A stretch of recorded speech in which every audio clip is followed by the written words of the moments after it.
warahmatullahi wabarakatuh. Om Swastiastu, salam budaya, namo kebajikan. Perkenalkan, nama saya Indria Ningsih, NIM A41180419, mahasiswa semester 5 program studi Teknik Produksi Benih, jurusan Produksi Pertanian Politeknik Negeri Jember. Dalam video kali ini, saya berkesempatan untuk memaparkan materi penyuluhan mengenai inovasi di bidang pertanian dalam mata kuliah penyuluhan dan komunikasi pertanian. Materi penyuluhan yang saya angkat kali ini berasal dari Desa Kesilir, Kecamatan Siliragung, Kabupaten Banyuwangi, Jawa Timur, Indonesia, dengan judul Pemanfaatan jerami padi sebagai pupuk organik menggunakan agen hayati Trichoderma sp.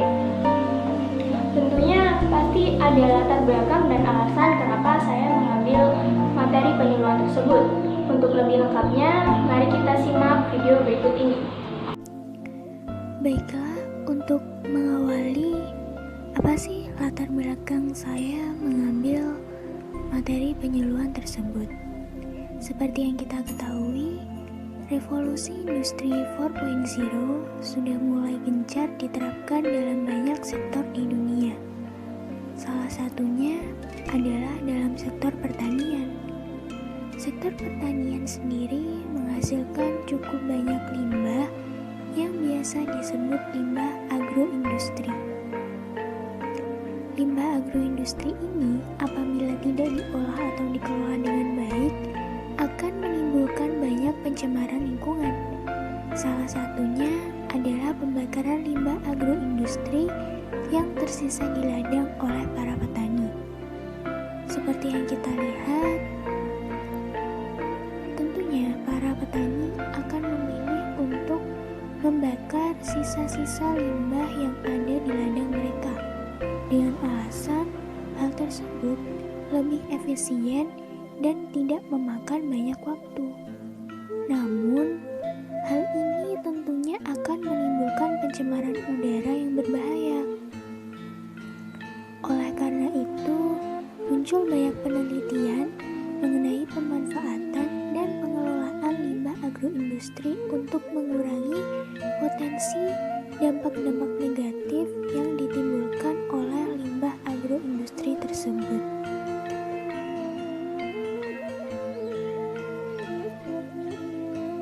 Seperti yang kita tahu, padi atau dalam bahasa latinnya Oryza sativa merupakan salah satu komoditas pertanian yang paling penting di Indonesia. Hal ini dapat dibuktikan dengan data perkiraan total produksi beras pada tahun 2019 oleh BPS. Data tersebut terampil sebagai berikut.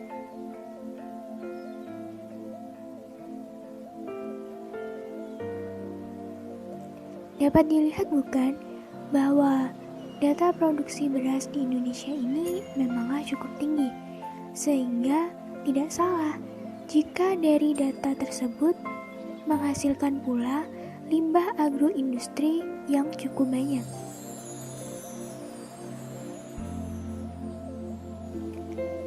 Akan tetapi, pertanian padi di Indonesia juga banyak menghasilkan limbah. Limbah jerami padi merupakan salah satu limbah agroindustri yang paling banyak ketersediaannya di Indonesia. Menurut penelitian Puspa pada tahun 2014, produksi padi di Indonesia pada tahun 2014 sebesar 70,83 juta ton gabah kering giling. Sedangkan produksi jerami padi yang dihasilkan dapat mencapai setengahnya atau 50% dari produksi gabah kering panen atau sekitar 35,46 juta ton. Rendahnya pemanfaatan limbah jerami padi yang melimpah dan banyak dari para petani sendiri yang memilih untuk membakar limbah-limbah tersebut karena dirasa cukup efektif dan lebih cepat, sehingga tidak membuang banyak waktu. Oleh karena itu, perlu diberikan langkah pra-perlakuan, sehingga Limbah-limbah agroindustri tersebut dapat bermanfaat dan tentunya dapat mengurangi potensi dampak negatif dari pembakaran lahan. Menurut Tirto Utomo, pemanfaatan jerami padi merupakan salah satu alternatif untuk substitusi penggunaan pupuk kimia. Hal tersebut tentunya dilihat dari kandungan yang ada pada jerami itu sendiri. Di Indonesia sendiri, rata-rata kadar hara jerami terdiri dari 0,4% nitrogen, 0,02% fosfat, 1,4% kalium, dan 5,6% silikon.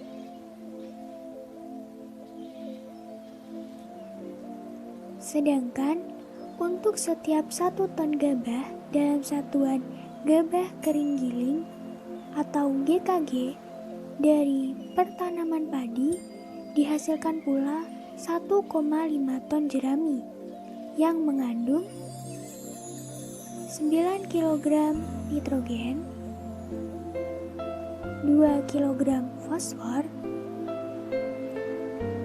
25 kg kalium, 2 kg sulfur, 70 kg silikon, 6 kg kalsium,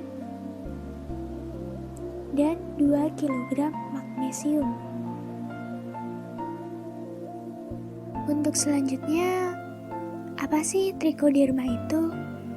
Trichoderma sendiri adalah sejenis cendawan yang dapat menambah unsur hara tanah, yang nantinya cendawan ini akan berperan penting dalam pengelolaan lahan tanpa bakar.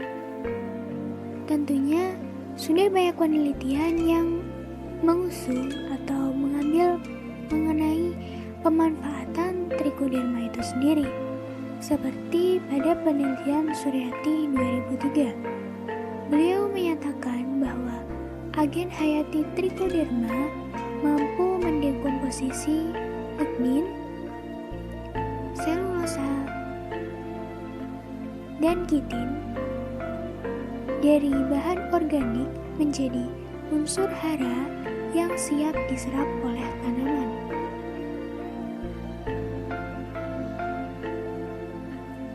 Selain itu, menurut Brunner dan Pertiwi, pada penelitiannya tahun 2002 menyatakan bahwa jamur endofit trichoderma menghasilkan senyawa aktif biologis secara in vitro, antara lain alkaloid, paksilin, lolitrums, dan tetranon steroid.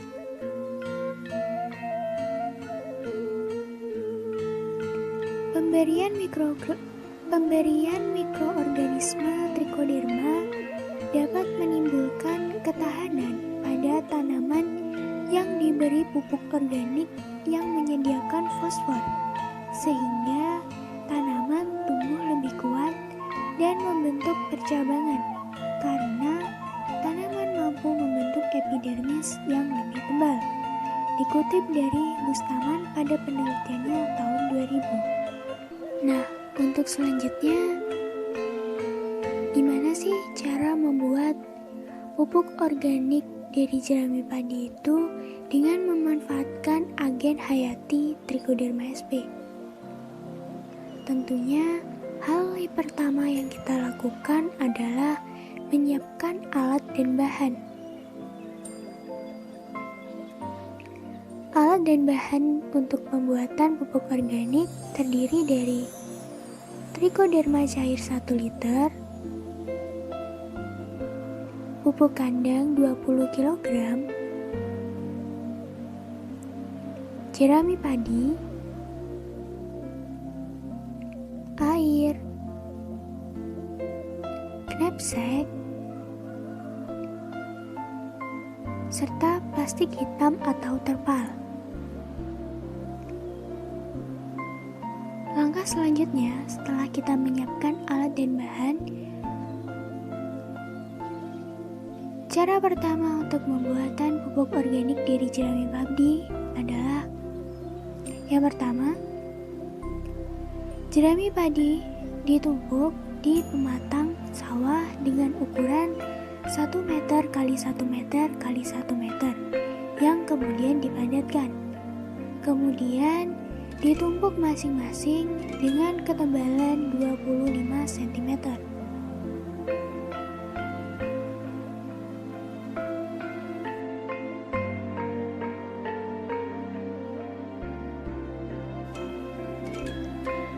Berikutnya, pupuk kandang yang sudah disiapkan kemudian ditaburkan di antara lapisan jerami padi tersebut yang sudah kita susun dengan ketebalan 25 cm.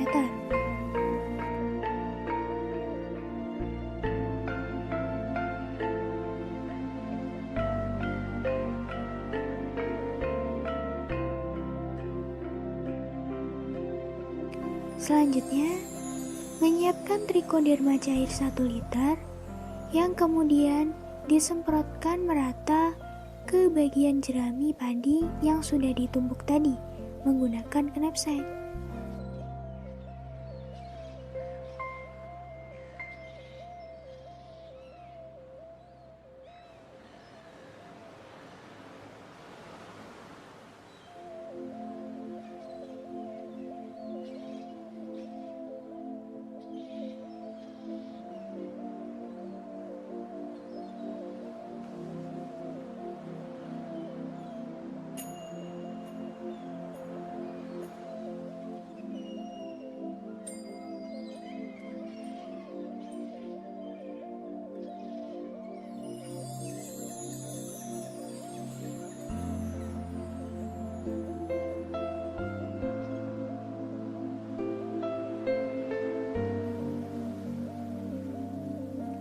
Tumbukan jerami padi yang telah diberi perlakuan tadi disiram dengan air sampai rata.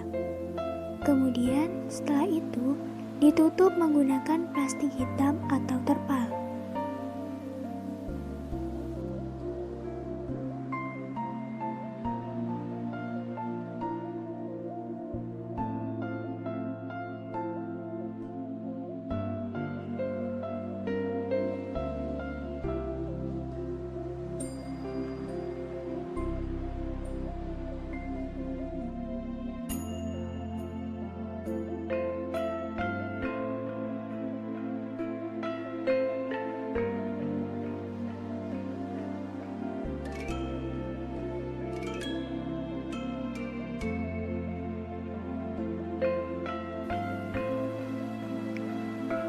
Setelah semua perlakuan itu selesai, 1 kali dalam 10 hari, tumpukan jerami padi tersebut yang sudah kita buat tadi dibalik dan diaduk untuk mempercepat proses pematangan kompos.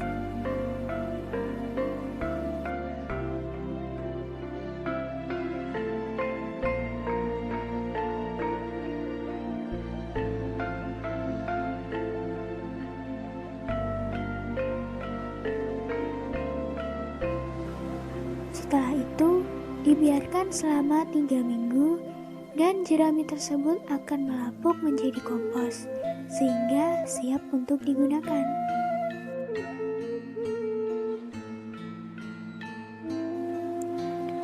Kira-kira hasilnya nanti akan berbentuk seperti ini. Jadi, jerami padi tersebut sudah menjadi pupuk kompos yang sudah siap digunakan. Tentunya penggunaan produk organik ini akan memberikan hasil yang sesuai dengan apa yang kita inginkan dan tentunya akan mengembalikan bahan-bahan organik yang ada dalam tanah. Itu tadi pemaparan saya mengenai materi penyuluhan yang saya angkat. Bagaimana? Mudah bukan untuk diterapkan? Tidak memerlukan banyak waktu dan bahan-bahan yang digunakan mudah didapatkan dan tentunya ramah lingkungan. Oleh karena itu, mari kita cintai alam dan jaga bumi berawal dari diri kita masing-masing dengan cara memanfaatkan bahan-bahan organik yang ada di lingkungan sekitar kita. Sekian pemaparan dari saya mengenai materi penyuluhan yang saya angkat. Salam benih, kreatif, mandiri, berprestasi. Yes, yes, yes. Wassalamualaikum warahmatullahi